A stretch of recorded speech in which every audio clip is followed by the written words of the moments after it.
Boa noite, queridos amigos. Estamos aqui de volta em mais um estudo de o que é o Espiritismo, aqui inicialmente no canal Amigos de Nosso Lar e posteriormente no nosso canal Arthur Azevedo, Difusão Espírita. Uma satisfação, uma alegria. Estamos aqui novamente, apenas meia hora de estudo, né? Um estudo bem enxuto, bem rápido, dando sequência aí ao que Allan Kardec diz nesse importante livro, nessa importante obra. Deixa eu acertar um pouquinho essa câmera aqui, que está muito... Acho que melhorou. Prontinho, alguns ajustes aqui de última hora. Bem, então vamos lá, vamos compartilhar com vocês aí a nossa tela.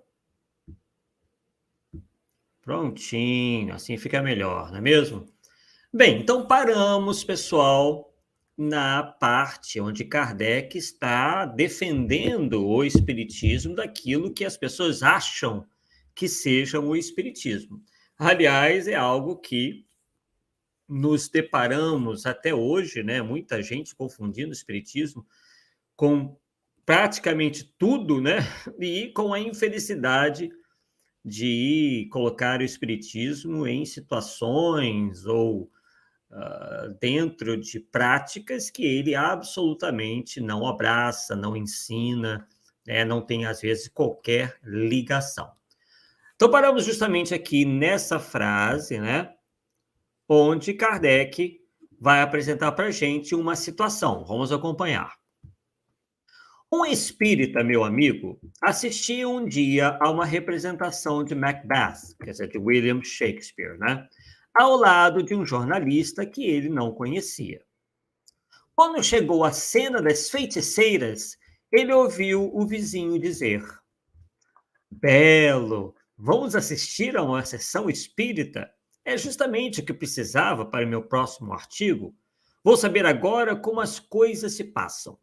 Se eu encontrasse por aqui algum desses loucos, perguntar-lhe-ia se ele reconhece no quadro que tem ante os olhos. Eu sou um deles, disse-lhe o espírita, e posso asseverar-vos que nada vejo que se lhe pareça. Tenho assistido a centenas de reuniões espíritas e nelas nada encontrei que se assemelhe a isto. Se é aqui que vim de escolher argumentos para o vosso artigo, assevero-vos que ele não primará pela veracidade.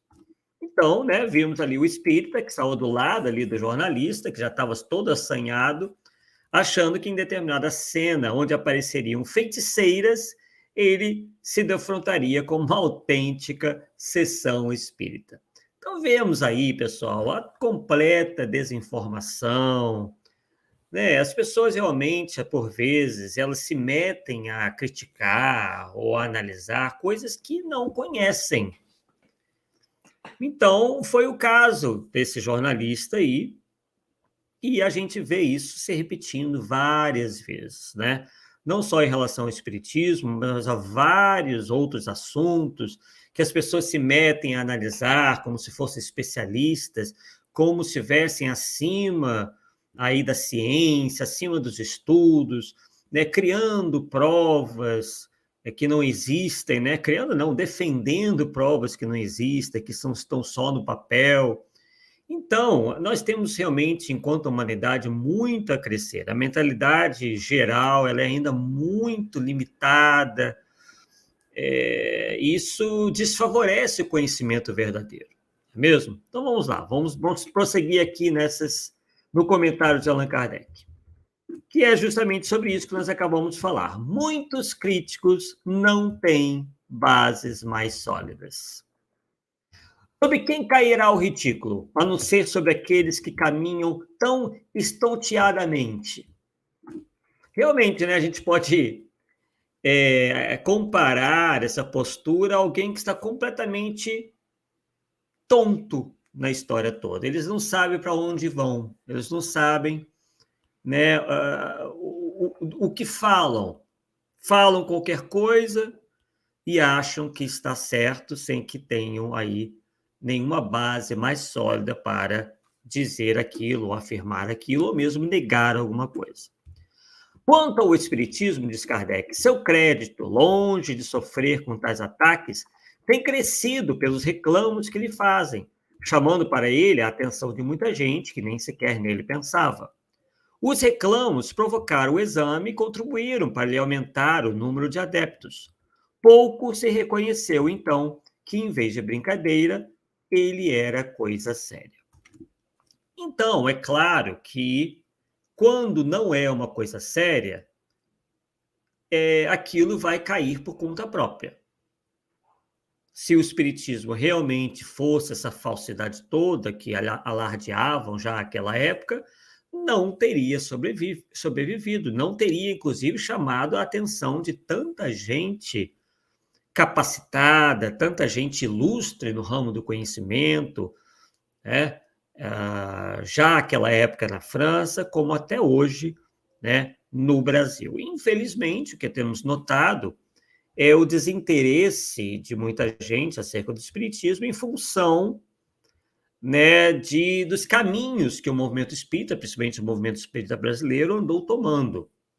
Uma vez que, em vez de partirmos para uma pesquisa, para aprofundarmos mais o lado filosófico e científico do espiritismo, claro, sem descurar, obviamente, dos seus ensinos morais, o espiritismo tomou cada vez mais, principalmente aqui no Brasil, uma faceta muito religiosa, né? Religiosa aí no seu sentido negativo, uma vez que acabou sendo se tornando uma caricatura, principalmente do catolicismo.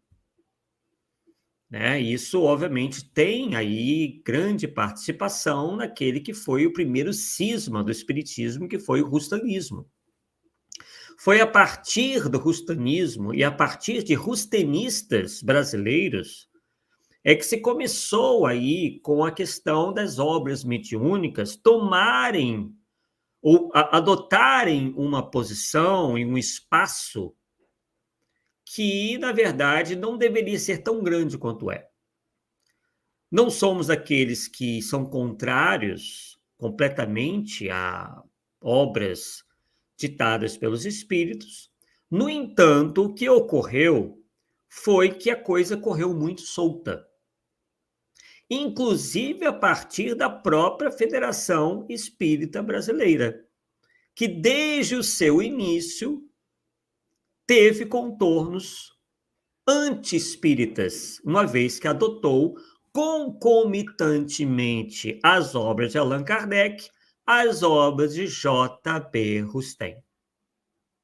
Isso foi decisivo para que a Federação Espírita começasse com seu mercado editorial, né, com a sua editora, a publicar, primeiramente, livros que chancelavam Rustem, e foram vários e vários, nós temos aqui no canal alguns vídeos demonstrando isso, a capa desses livros, com seus respectivos autores. Inclusive, até pouco tempo atrás, os presidentes da FEB eram todos rustenistas, só de uns 15, 20 anos para cá, que não eram rustenistas confessos, né? Então, isso imprimiu ao movimento espírita uma cara que até hoje está difícil de a gente conseguir consertar. E aí, obviamente, já adotando esse tom, esse caminho sincrético, porque uma vez que o espiritismo se converte em uma religião, algo próxima ao catolicismo, com uma postura completamente passiva perante os espíritos, sem análise crítica perante a boa parte das obras, então abriu também para outras faixas do espiritualismo. E aí vieram os esoteristas ou orientalistas, quererem aí, desejando o seu naco, o seu pedaço de participação nessa história toda. E aí tivemos o surgimento de Edgar Armond, com o seu orientalismo, que inclusive acabou prejudicando, né, o seu grande potencial enquanto divulgador, porque ele acabou se deparando com uma série de barreiras, e barreiras essa, e antagonismos esses, muito compreensíveis. Porque ele, fã que era, adepto que era da teosofia e das teorias e das doutrinas orientalistas, né, fez uma série de proposições ao movimento espírita, com livros, com práticas e tudo mais, e acabou, inclusive, tendo que fundar uma outra casa, né, a Aliança Espírita Evangélica, porque para que ele tivesse a liberdade que ele queria para implementar todas essas práticas do orientalismo. E aí ele edita, publica o livro Os Exilados de Capela, que, no nosso ver, foi um dos livros mais catastróficos que o movimento espírita pôde produzir até hoje. Os efeitos foram tão e são tão catastróficos que estão até hoje aí permeando uma série de práticas e teses malucas, inclusive essa da tal transição planetária. E como nós já contamos no nosso canal, isso se deu porque Edgar Armond era um místico, ele não abraçou a fé raciocinada e acreditou nas teses e nas previsões de um sensitivo americano chamado Edgar Cayce, que previu aí essa questão do astro intruso, de elevação do eixo terrestre, que até o ano 2000 o planeta está todo renovado, sem contar a estranha tese de Capela. Porque, no seu fundo, até faz algum sentido, pelo menos doutrinariamente falando, que haja outros mundos, né? Isso o Espiritismo realmente diz, em que mundos primitivos, né? Mundos de provas e expiações, mundos de regeneração, mundos ditosos, enfim, né? Até chegar lá nos mundos felizes. E que, obviamente, espíritos que não mais acompanham o desenvolvimento dos seus mundos acabam, então, encarnando em outros que sejam mais compatíveis com as suas próprias dificuldades, o seu nível ali evolutivo alcançado. Agora, o problema está quando você começa a detalhar muito a questão. Ah, porque foi no planeta tal, foi no planeta, enfim, X, Y, Z.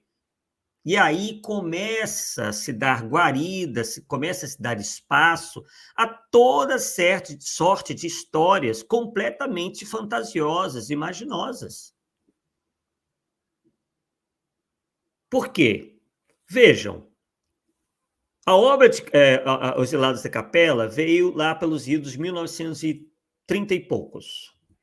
Né? 30 e tantos, aliás, 38, 39, por aí. Né? Aliás, 39 não, desculpe, quase na metade do século XX, desculpe, estou confundindo com A Caminho da Luz, que, aliás, começou com essa história toda, né, do Capela.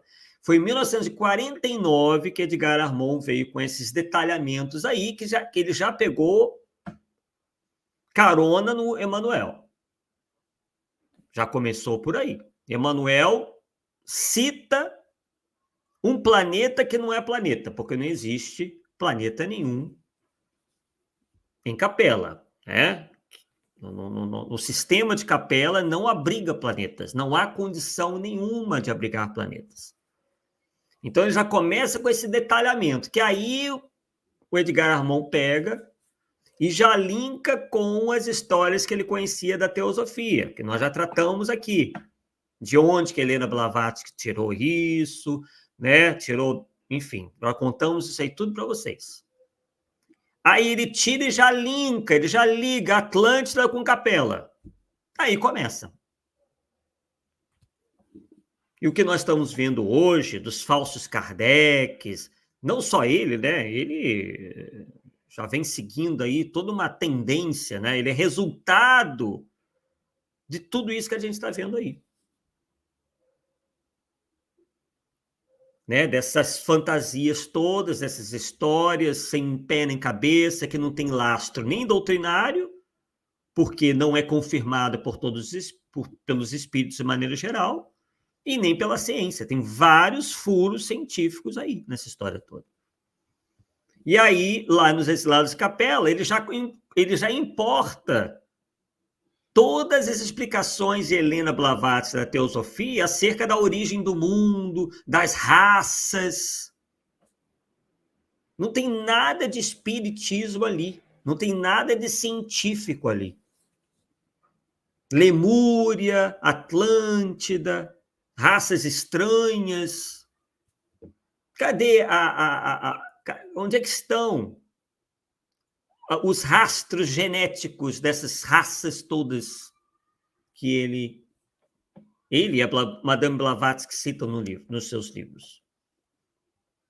Onde estão as ossadas dos Atlantes, dos Lemurianos e de todos esses aí continentes perdidos, criados pela mitologia e depois tidos ao longo do tempo como sendo verdade? Já contamos isso tudo para vocês, de Atlântida, desde o início de Platão até os nossos dias, o que era um mito, uma história mitológica da Grécia Antiga.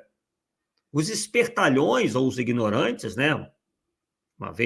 Uma hora são os espertalhões, outra hora são pessoas completamente ignorantes, que não entenderam, né, a história toda, começaram a pegar essa história de Atlântida para torná-la real. E a coisa é tão imaginosa que eu demonstrei também para vocês, e demonstro no livro, que cada um tem uma versão de Atlântida. É tão verdadeira que cada um fala uma história completamente diferente um do outro. O nosso amigo aí, um dos mais recentes, Allan Kardec, que eu mostrei para vocês, né, que criou aí o divinismo, era outro que falava que vinha também, teve uma reencarnação em Atlântida. Vocês já perceberam que só pessoas assim, muito místicas ou com algum problema até psicológico ou de megalomania que acredita nessa história e que, não que só acredita, mas que divulga essa história? Vocês já perceberam isso? Então, pessoal, é isso. Quer dizer, já naquela época, pessoas atrelavam o espiritismo a coisas às quais ele não tinha nada a ver, né? E propostas que o espiritismo simplesmente não abraça. Bem, antes de continuarmos aqui, vamos ver os comentários de vocês. Quem está aqui conosco é a Nelide Fernandes de Souza, ela que está sempre conosco, que fala do Rio de Janeiro, e igualmente para Shirley Siqueira, ela que fala de Poços de Caldas, em Minas Gerais, sem contar os outros, né, que possivelmente assistirão aí os nossos vídeos num outro momento melhor, não é mesmo? Inclusive, né, nossa família aí anda crescendo, o número de visualizações deste programa, tanto aqui no canal Amigos do Nosso Lar, como também lá no Arthur Azevedo, tem crescido bastante, nós ficamos muito felizes com isso. Porque não é por nós, mas sim pela aquilo que nós defendemos e que temos convicção de que seja o reflexo da verdade. Pelo menos até onde a gente consegue alcançar, não é mesmo? Bem, então vamos lá, vamos dar prosseguimento aqui, mas os 10 minutinhos que ainda nos restam. Impotência dos detratores. Lembrando, né, como o Kardec já disse no momento anterior, que os detratores não apenas estão fora do movimento espírita, mas também estão dentro. E é com esses que eu, particularmente, né, mais tenho me dedicado, né, porque esses são os piores. Esses são os piores. Porque eles querem minar por dentro. Isso tem acontecido também com outros movimentos, com outras filosofias, no catolicismo, no protestantismo.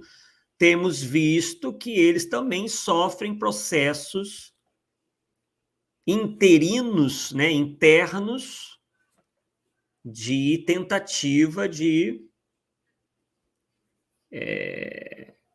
derrubar, né? Quer dizer, nós temos, por exemplo, a teologia da libertação na Igreja Católica, né? Aí já é uma ingerência político-ideológica, que também tem acontecido no movimento espírita. E assomado a esse ataque, nós temos os ataques dos místicos e dos charlatães também, como vocês têm visto, né? Que, inclusive, fazem aí que se criem esses novos Allan Kardec's aí. Porque, como já dissemos, se eles ficassem lá com as suas seitas e não colocassem o espiritismo no meio, nós não nos pronunciaríamos. Agora, quando coloca o espiritismo na história, aí nos cabe, né, realmente fazer alguma coisa. Então vamos ver o que o crítico perguntou a Allan Kardec. Convenho que entre os detratores do espiritismo há muita gente inconsciente, como esses que acabais de citar. Mas ao lado deles não se encontrarão também homens de real valor, cujas opiniões têm certo peso? Muito interessante essa pergunta. Muita gente se faz essa pergunta. E muitos espíritas acabam caindo nisso, né? Eles acham que o espiritismo acaba não tendo valor, ou perde valor, porque fulano e cicrano, que eles admiram muito, não aceitam o espiritismo, ou porque a dita ciência oficial não abraçou todas as teses do espiritismo. Então, eles começam a dizer que o espiritismo não deu certo, que, enfim, né, tudo aquilo que é falado de modo a depreciar o espiritismo e o próprio movimento espírita. Vamos ver o que Kardec vai responder em relação a isso. Não o contesto. A isso respondo que o espiritismo também conta em suas fileiras muitos homens de valor não menos real. Digo-vos mais, a imensa maioria dos espíritas se compõe de homens inteligentes e de estudo. Só a má-fé pode dizer que seus adeptos são recrutados entre as mulheres simples e as massas ignorantes. Lembrando aqui do momento histórico em que Kardec estava, né? Porque era um momento histórico onde ainda as mulheres tinham pouca participação, né? Principalmente na vida intelectual das sociedades, né? Então, ele compara aqui dizendo que o espiritismo conta com muita gente inteligente, de instrução, e entre seus adeptos não estão apenas pessoas simples, né? No caso, as mulheres simples, e as massas ignorantes, né?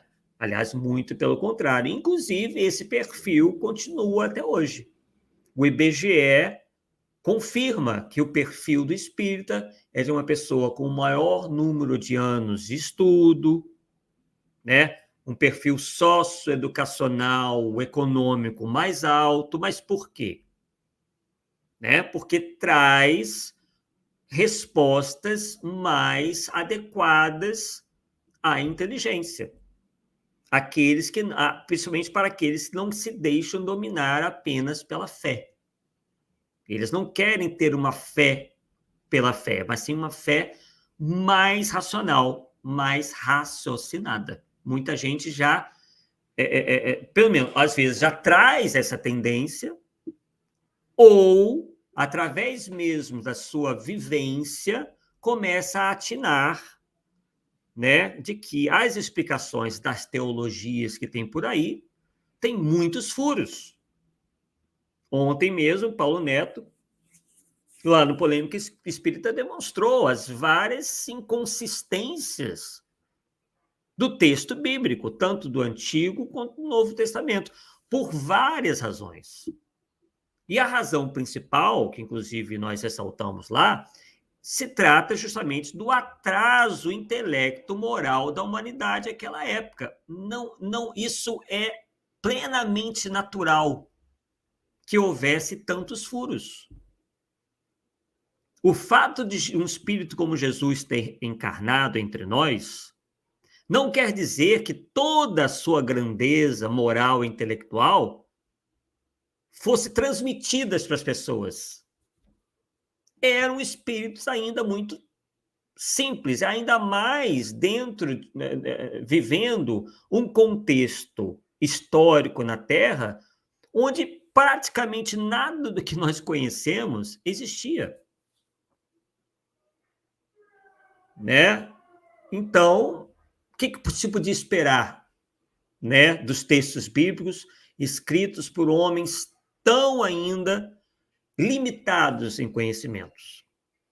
Então, é por isso que o Paulo Neto, pelo menos ao meu ver, retratou muito bem isso, que não se pode encarar esses textos bíblicos como palavra de Deus, uma vez que contém tantos erros, que são naturais em função do atraso intelecto-moral dos homens daquela época. Esse é um erro, né, que incorrem as religiões dogmáticas tradicionais, e achar que um livro possa conter todas as verdades. Isso não é possível, né? Ainda mais em tempos tão recuados. Pra vocês terem uma ideia, consta da Bíblia que morcego é pássaro. Hoje nós temos a compreensão que morcego é um mamífero. Não tem nada de pássaro ali. Tudo que voava para eles era pássaro, por exemplo. Isso para ficar só no terreno da biologia, da zoologia. Tem erros de tudo quanto é tipo ali, né? Mas que eram compreensíveis, sim, aquela época. Hoje, não tem como mais. É por isso que as religiões dogmáticas tradicionais têm perdido força, pessoal. Porque tem histórias ali que não fazem nem mais cócega nas crianças. Diabo, cobra falante, a gente sabe, claro, nós sabemos que são simbolismos, mas o problema é que isso vem sendo tratado até hoje como uma verdade inconteste, não é tratada como simbolismo. Tem pessoas que acreditam até hoje que a cobra falou com Eva, que Eva e Adão viveram, foram um casal real, que aquilo tudo aconteceu como está escrito ali. Esse é o problema. Né? E é por isso, né, que na Europa, por exemplo, as igrejas estão cada vez mais dando espaço, estão fechando para dar espaço a teatro, museu, cinema, bar. Tem até igreja na Europa virando bar. Outro dia eu vi. Né? Assisti um pessoal lá tudo bebendo e comendo dentro da igreja, que a igreja foi desativada. Né? Então, o espiritismo não pode realmente se prender ao que está na Bíblia. Ele é um passo à frente, muito à frente. Né? Quase que 2000 anos depois de Cristo que veio o espiritismo, justamente para fazer essa filtragem, fazer essa peneira para que a gente progrida em termos de espiritualidade e não ficarmos aí presos a concepções tão arcaicas, tão antigas, que não fazem mais a cabeça da sociedade atual. Não adianta a gente querer forçar, não vai. As novas gerações não mais aceitam isso. Claro, tem ainda a sua importância, principalmente no campo moral, de frear aí as más paixões. Não estamos querendo jogar a Bíblia no lixo, mas nós temos que avançar também, não ficarmos ancorados lá atrás. Né? Retirar, como Kardec fez, ele retirou o que é bom dali, o que é aproveitável, e o resto deixou para lá. Não entrou nessas questões aí de históricas, que isso deixa para a ciência resolver, o estudo de Jesus histórico, do cristianismo primitivo. Né? Ele tirou ali o sumo da coisa, ele espremeu e tirou o que havia de melhor, né, nos textos, principalmente do Novo Testamento. Bem, pessoal, agradecemos aí a presença de todos e nos vemos muito em breve, né, em nossos estudos. E quinta-feira estaremos aqui de volta em mais um estudo de O que é o Espiritismo de Allan Kardec. Tenham todos uma boa noite de descanso e até a próxima. Tchau, tchau.